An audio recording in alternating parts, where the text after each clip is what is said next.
পূর্ণ হয়ে যাবে তা নয় মা। একবার যদি কোনো ভক্ত এক কৃষ্ণ নাম করে সর্বপাপ কয়ে নববিধা ভক্তি পূর্ণ নাম হতে হয়।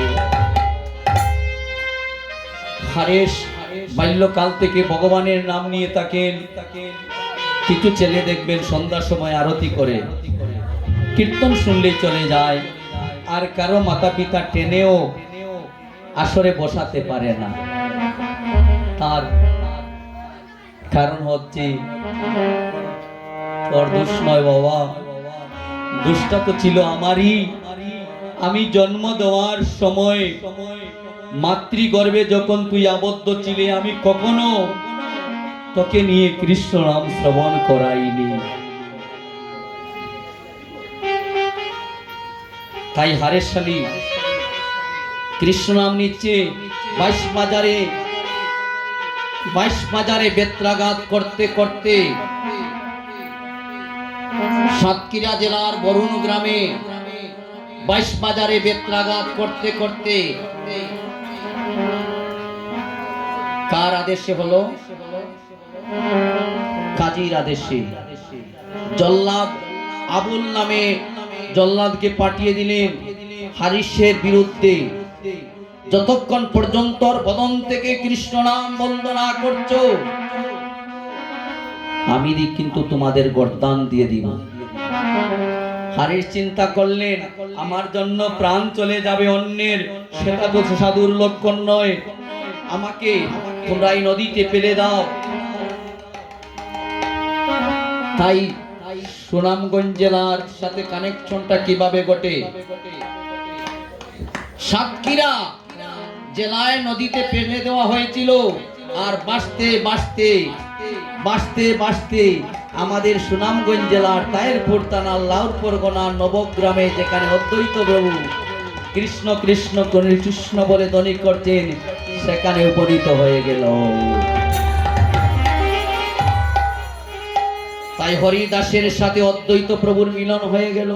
হেন কালে আসম্বিত হরিদাস উপনীত, হেন কালে আসম্বিত হরিদাস উপনীত, হেন কালে আসম্বিত হরিদাস উপনীত, হেন কালে আসম্বিত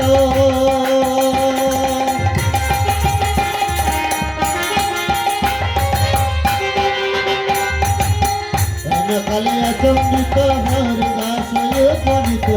তারে দেখি হৃদয় উল্লাসে, হাই রে তারে দেখি হৃদয় উল্লাসে, তারে দেখি হৃদয় উল্লাসে, তারে দেখি হৃদয় প্রণাম করিয়া কয়ে হরিদাস মহাশয়, প্রণাম করিয়া কয়ে হরিদাস মহাশয়, প্রণাম করিয়া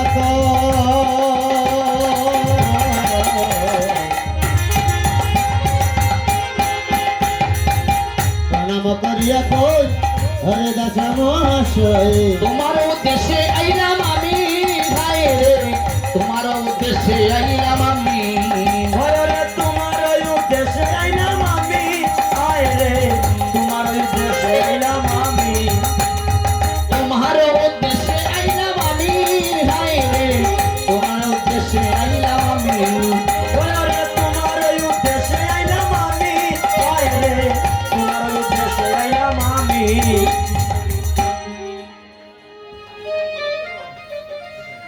ঠাকুরকে ভজন করেছিলেন অদ্বৈত প্রভু। কত বছর? এ বাবা, কোন ক্লাসে পড়ো? ক্লাস 7। অদ্বৈত প্রভুর নাম শুনেছো? শুনেছো? হ্যাঁ, আজকে শুনবা।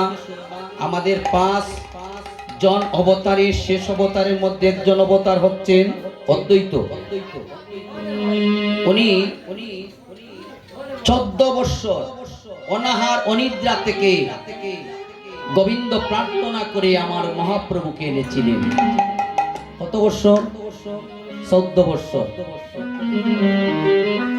আমার আর কীর্তন গাওয়া লাগতো না বাবা, তুমি যদি কথাটা স্মরণ রাখতে পারো জীবনে। তুলসী মঞ্জরি দল বৌমা শাশুড়ি রে কইরা ও ঠাকুর ও মা ঠাকুরে খিলা দিতাম শাশুড়ি যত ফর্দ দিছ বৌমায় মনে মনে ঠাকুর ঘর যাইবার আগে পাউরি দিছে পরের দিন পর আর যাইবারও দরকার নাই ট্যাক্সি আজ যদি জিকাই খিলা দিতাম তো বেটিয়ে তো আমারে জাড়ি লিবা কইবা বেটি তোমার বাবার বাড়িতে কোনটাই গেইছই না কইতা নানি কথা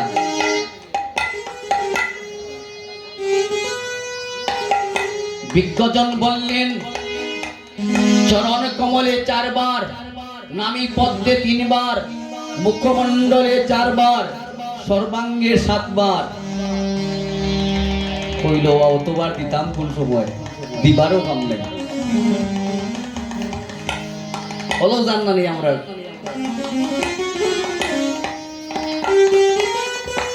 অতবার মনও থাকতো না দিবারও কাম নাই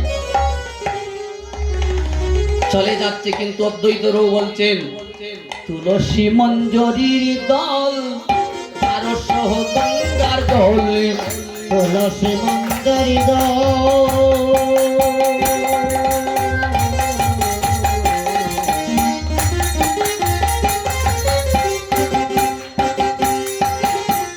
তুলসী মঞ্জরি দোল তার সহ গঙ্গার জল কৃষ্ণ বলিতে হলি শিরে আই রে কৃষ্ণ বলিতে হো নিজ শিরে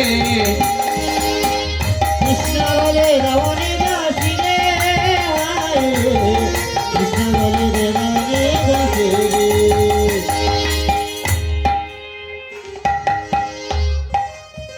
ছোট ভাইরে ডাক দিয়ে ওরা তোর গুরুদেব আইছেন দণ্ডবোধ দে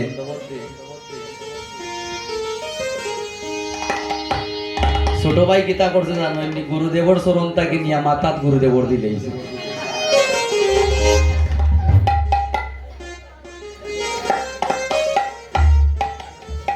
গীতা গীতা করলে তুমি নো কইলে দণ্ডবোধ দিবার লাগি কলা দেখনি একদিনও তো আমার দেখাইছো না আমি দেখলাম না কেউ দণ্ডবোধ দিতে বুঝরা নেই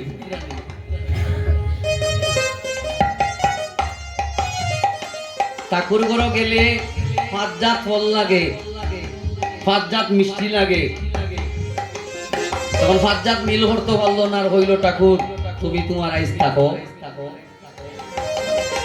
কোন তন্ত্র মন্ত্রের নিত্য পূজারী যারা কোন তন্ত্র মন্ত্রের প্রয়োজন হয় না শুধু গঙ্গার জল তুলসী পত্র দিয়ে মনোপ্রাণ চিত্তে ঠাকুর করে অন্তত পক্ষে 10টা মিনিট প্রার্থনা করবেন গোবিন্দ এই জগতে এই সংসারে তুমি ছাড়া আমার আর কে আছে বলো যার বলে গাড়ি আছে বাড়ি আছে স্বজন আছে গোবিন্দ বললেন আমি তোমার নয় যে বলে আমার বলতে তুমি ছাড়া আর কেহ নেই গোবিন্দ বললেন আমি তো তোমার হয়ে যাই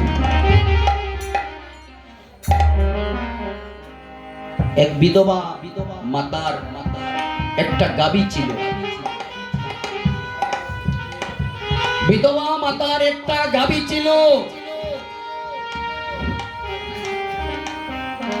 দেবর্ষি নারদকে সঙ্গে নিয়ে গোবিন্দ রওনা হলেন গিয়ে বিশাল অট্টালিকা বাড়ির দিকে উঠলেন